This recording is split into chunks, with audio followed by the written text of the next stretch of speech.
In the cold and lifeless expanse of space, there was no place for the weak, the broken, or the lost.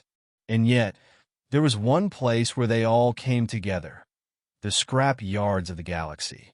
The junkyards were scattered across the outskirts of known space, vast graveyards of forgotten ships, abandoned stations, and the wreckage of wars long past. It was here that Mira found herself, drifting in the remnants of a failed escape. Once, she had been a pilot for a prestigious fleet, but now, she was nothing more than a survivor. Mira's ship had been struck by a devastating asteroid storm as she tried to make her way back to civilization. Her crew had been lost, and she was left alone to fend for herself. The navigation systems were down, the engines barely functional, and she was running out of supplies. With no other options, Mira had drifted into the scrap yards in search of something, anything, that could help her survive. The ship she was aboard was nothing but a husk of its former self, held together by scrap and salvage parts. She had scrounged together enough to keep it afloat, but she knew it wouldn't last much longer. She couldn't tell how long she had been drifting, days, weeks, maybe even months. Time seemed irrelevant in the empty void of space. But that day, something changed.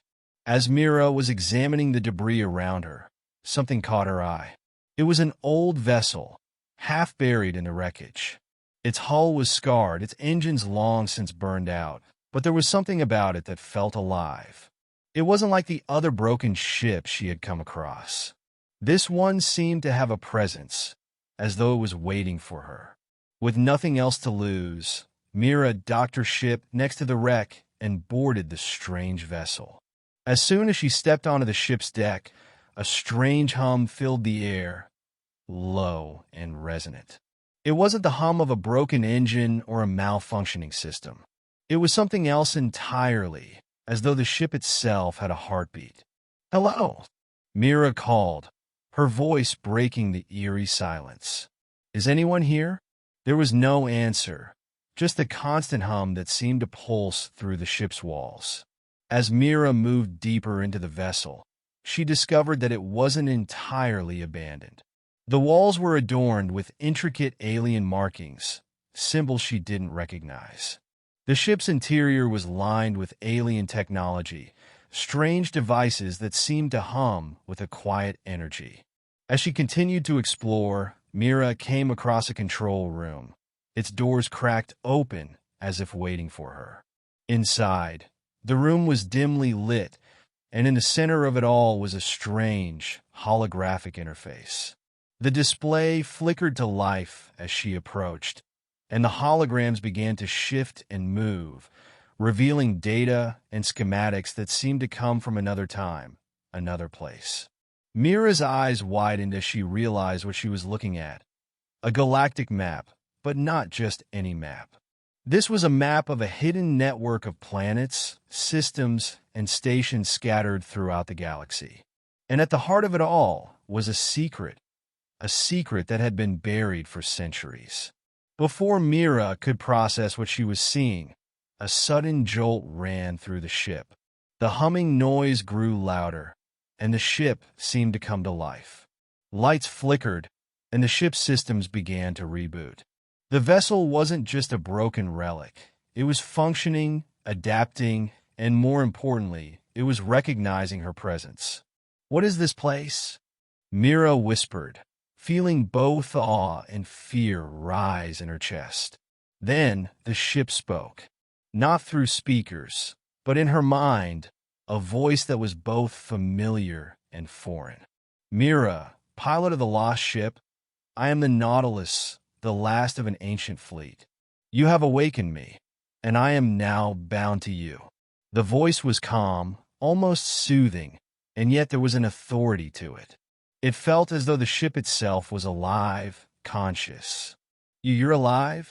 Mira asked, her voice trembling. "In a way," the ship replied.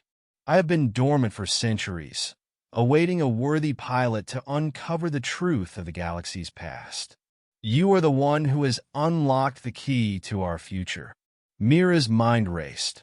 She had no idea what the ship meant, but one thing was clear. She had found something far more important than she had ever imagined. This was not just a ship. It was a treasure, a relic of an ancient civilization, and it held the key to a secret that could change everything. As she began to explore the ship further, Mira found more clues, more fragments of information. The Nautilus wasn't just a ship. It was a mobile archive carrying the history of an ancient race known as the Argonauts. These beings had once ruled over vast stretches of the galaxy, their technology far beyond anything Mira had ever encountered. But something had happened to them, a catastrophe, a war, or perhaps something far darker. The Argonauts had vanished, and their legacy had been hidden away, buried in the forgotten corners of space. And now, Mira was the key to unlocking that legacy. With the Nautilus at her side, Mira began to follow the map, traveling from system to system, seeking out the hidden secrets of the Argonauts. Along the way, the ship taught her its language, its history, and its technology. She learned to pilot the Nautilus as if it were an extension of herself, navigating through space with precision and ease. The ship was more than a vessel. It was her partner, her protector, and in many ways, her salvation. But as they journeyed deeper into the galaxy's forgotten realms, they discovered something else, something that would change the fate of the galaxy itself. In the heart of an ancient, abandoned station, Mira found the final piece of the puzzle, a device, a weapon, capable of reshaping reality itself. The Argonauts had created it to control the fate of the galaxy, to mold it according to their will. But the weapon had been locked away, hidden for eons, because its power was too great to be unleashed. The Nautilus spoke once more, its voice heavy with the weight of history. Mira, you have discovered the secret of the Argonauts, but with this knowledge comes great responsibility. The weapon must not be activated. It was locked away for a reason. Mira stood before the device, her heart pounding. The temptation was great.